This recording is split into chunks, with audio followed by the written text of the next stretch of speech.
Assalamu alaikum wa rahmatullahi wa barakatuh. Em nome de Allah, o clemente e misericordioso.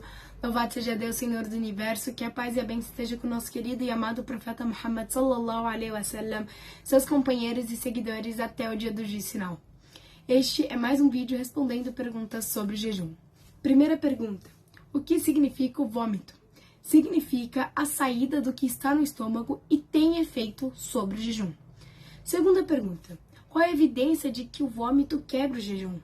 Sua evidência é o dito do nosso querido profeta: aquele que é dominado pelo vômito não precisa compensar, e aquele que vomita deliberadamente deve compensar.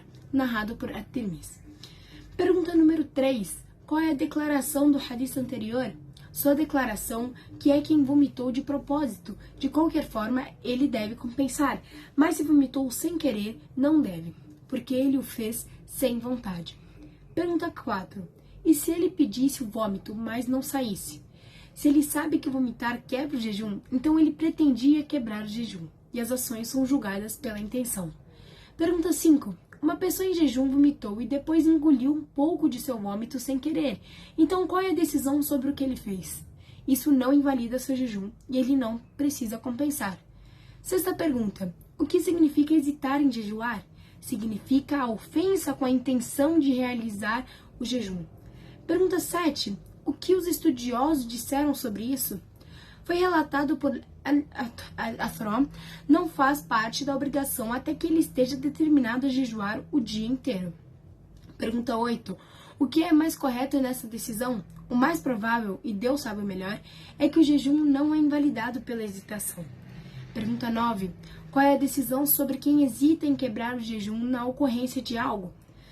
A visão mais correta é que isso não invalida o jejum. Ele disse: El-Mawardi afirmou que se ele pretendesse pingar depois de 1 hora, isso não invalidaria o seu jejum. Pergunta 10. Qual é a justificativa para essa decisão? Seu raciocínio é que El-Salim é ridicularizado por jejuar o jejum de um dia específico. Então essa é a sua intenção, e porque jejuar é abandonar e abster-se. Pergunta 11. É obrigatório para uma mulher perguntar e aprender sobre as regras sobre menstruações, sangramentos, pós-partos e istihda?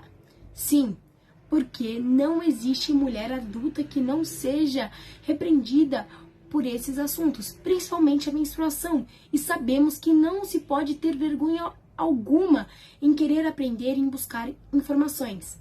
Pergunta 12. Algumas meninas têm vergonha de perguntar aos estudiosos sobre as questões de menstruação. Qual é a decisão sobre o que elas fazem? Isso é uma timidez condenável, porque é uma negação de alcançar a verdade. Pergunta 13.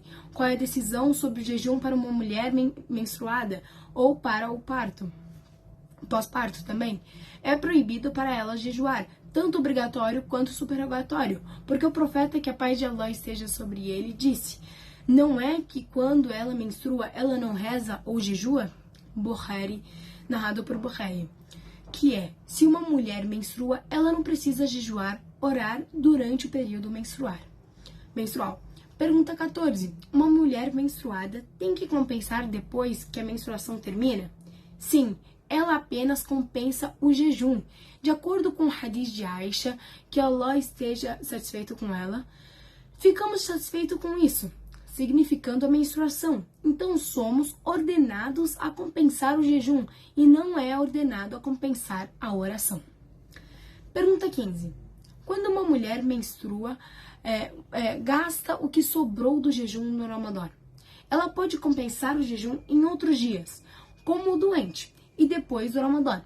E a ordem para compensá-lo é feliz, sucessiva ou dispersa. Espero que todos tenham entendido, principalmente para as mulheres. Não tenham vergonha de procurar sobre tal assunto, porque será uma das pautas condenáveis no dia do julgamento. Espero que todos tenham entendido. Assalamu alaikum wa rahmatullahi wa barakatuh.